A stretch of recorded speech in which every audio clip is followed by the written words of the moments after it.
আগে একটা প্রশ্নের উত্তর দিতে হবে।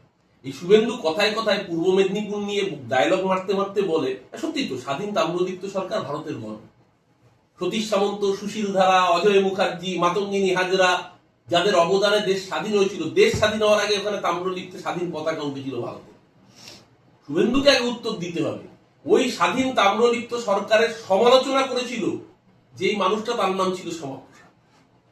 শুভেন্দু অধিকারীকে উত্তর দিতে হবে যে সেদিনকে শ্যামাপ্রসাদের ভূমিকা সঠিক ছিল না সতীশ সামন্ত, অজয় ধারার ভূমিকা সঠিক ছিল, সুশীল ধারার ভূমিকা সঠিক ছিল।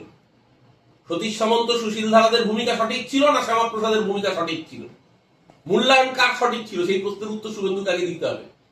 কারণ স্বাধীন তাম্রলিপ্ত সরকার বন্দে মাতরম স্লোগান দিয়েছিল, আর সেই ভূমিকাকে সমালোচনা করেছিল শ্যামাপ্রসাদের দলবল। আগে তো ইতিহাসটা বলতে হবে শুভেন্দু অধিকারীকে, ওই জন্যই পালাচ্ছে।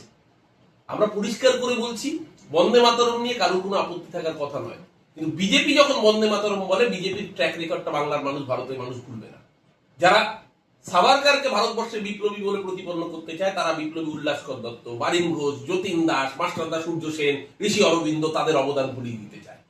বাংলা তাদের অবদান মনে রাখবে যারা দেশ স্বাধীন করেছে। বাংলা নেতাজি সুভাষচন্দ্র বসুকে আঁকড়ে ধরবে, শ্যামাপ্রসাদকে ধরবে না। কারণ নেতাজি সুভাষচন্দ্র বসু শ্যামাপ্রসাদের দলের উদ্দেশ্যে বলেছিলেন, হিন্দু মহাসভা সন্ন্যাসীর বেশে ভোট ভিক্ষায় পাঠিয়েছে। সন্ন্যাসীদের কাজ ভোট ভিক্ষা করা নয়, প্রতিটি হিন্দু মাত্রই কর্তব্য তাদের প্রতিহত করা। সুভাষচন্দ্র বসু এই ধর্মভিত্তিক রাজনীতির সবার আগে প্রতিবাদ করেছিলেন। তাই জন্যই আমরা সুভাষের পূজারী, আমরা শ্যামাপ্রসাদের পূজারী নই, বাংলার মানুষ। কারণ যারা ধর্মের ভিত্তিতে মানুষকে বিভাজন করে, বাংলা কোনোদিনও তাদেরকে আশ্রয় দেয় না। শ্যামাপ্রসাদ নিশ্চয়ই তার জায়গায় থাকবে, কিন্তু এই যে বারবার একটা মিথ্যের ন্যারেটিভ, শ্যামাপ্রসাদ নাকি পশ্চিমবাংলাকে ইয়ে করেছিলেন। শ্যামাপ্রসাদ তো অ্যাসেম্বলি কনস্টিটিউয়েন্সিতে একজন মাত্র মেম্বার ছিলেন। একজন মাত্র মেম্বারের ভোটে তো হতে পারে না। 86 জন কংগ্রেসের সদস্য ছিল সেদিনকে, এমনকি বামপন্থীরাও 3 জনের মধ্যে 2 জন সেদিনকে ভোট দিয়েছিলেন এই প্রস্তাবের পক্ষে। ইতিহাসটাকে বদলে দেওয়া যায় না।